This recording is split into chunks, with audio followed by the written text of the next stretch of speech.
చెప్పాలి. 5 సంవత్సరాలు మరి 3 రాజధానులు అన్నాడు. మధ్య పోయిందా మీ నాయకుడికి? మైక్ దొప్పిందా మీ భాషలో చెప్పాలంటే? ఆ రోజు 3 రాజధానులు అన్నారు కదా, ఇప్పుడు వచ్చేసి మళ్ళా మాదిగలు అంటాడు. ఆల్రెడీ మేము మచిలీపట్నం మేడం దగ్గర నుండి అమరావతి సిఐడి పరిధి ఉంది, అది చూసుకోమనండి.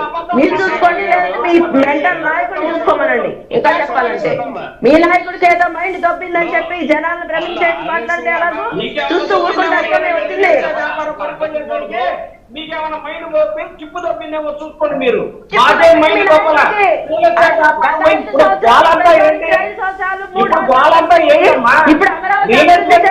పడిపోయిందనే కదా నాయకుడికి చిప్పు తప్పింది. వెళ్ళి చూపించుకోమండి. లండన్ మందులు తింటుంది మీ నాయకుడు, చూపించుకోమనండి.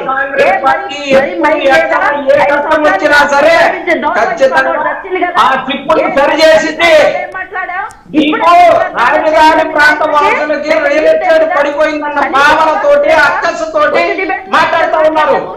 అంతేగాని మీకు వేరే ఉద్దేశమే లేదు. కేవలం రియల్ ఎస్టేట్ తప్పితే ఏముంది అక్కడ? 29 గ్రామాలకు సంబంధించినటువంటి రియల్ ఎస్టేట్ వ్యాపారం జరుపుకోవడానికి అక్కడ పోనీ ఇంకొక పని చేయమండి మేడం, ఇంకొక పని చేయమనండి.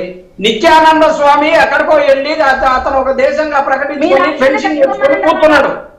అలానే రాజధాని ప్రాంతానికి ఇది మాదే అని చెప్పేసి ఫెన్సింగ్ చేసుకొని కూర్చోమనండి. వారికి నచ్చిన విధంగా రాజకీయం చేసుకోమనండి. ఆ ఫెన్సింగ్ లోకి మేము మా సొంత డబ్బే పెట్టుకుంటాం, రావడానికి వీలు లేదు.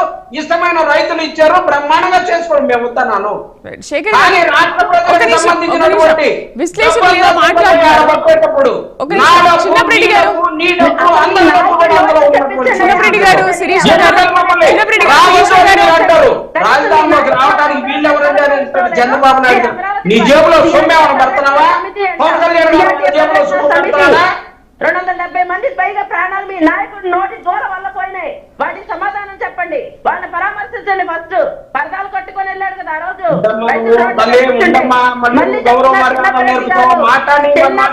చిన్నప్రెడ్డి గారు శిరీష గారు ఒక్కసారి ఒక్క నిమిషం. చిన్నప్రెడ్డి గారు 1 మినిట్. శేఖర్ గారు చిన్నప్రెడ్డి గారు ఒక నిమిషం. విశ్లేషకులు ఏదో ప్రశ్న వేస్తున్నారు, ఒకసారి విందాం.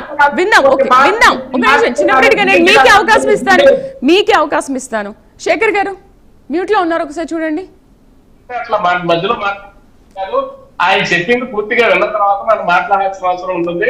కానీ చిన్నపరెడ్డి గారు పూర్తి అవాస్తవాలను ప్రజల మీద రుద్దితే ఇలా పబ్లిక్ డిబేట్ లో మీకు కూడా పూర్తిగా విషయం తెలుసు. అక్కడ నల్లరాయగడ భూమి అనేది మీరు చెప్పిన మారుగల ప్రాంతంలో ఉంది. ఏది మచిలీపట్నం, విజయవాడ, గుంటూరు ప్రాంతాల్లో మీరు ఏదైతే చెప్పారో చెప్పి తిరిగి వచ్చారో ఆ మారుగల ప్రాంతంలో నల్లరాయగడ భూమి ఉంది. అక్కడ ఏ కట్టడాలు నిలబడవు, అదే పరిస్థితి. మీరు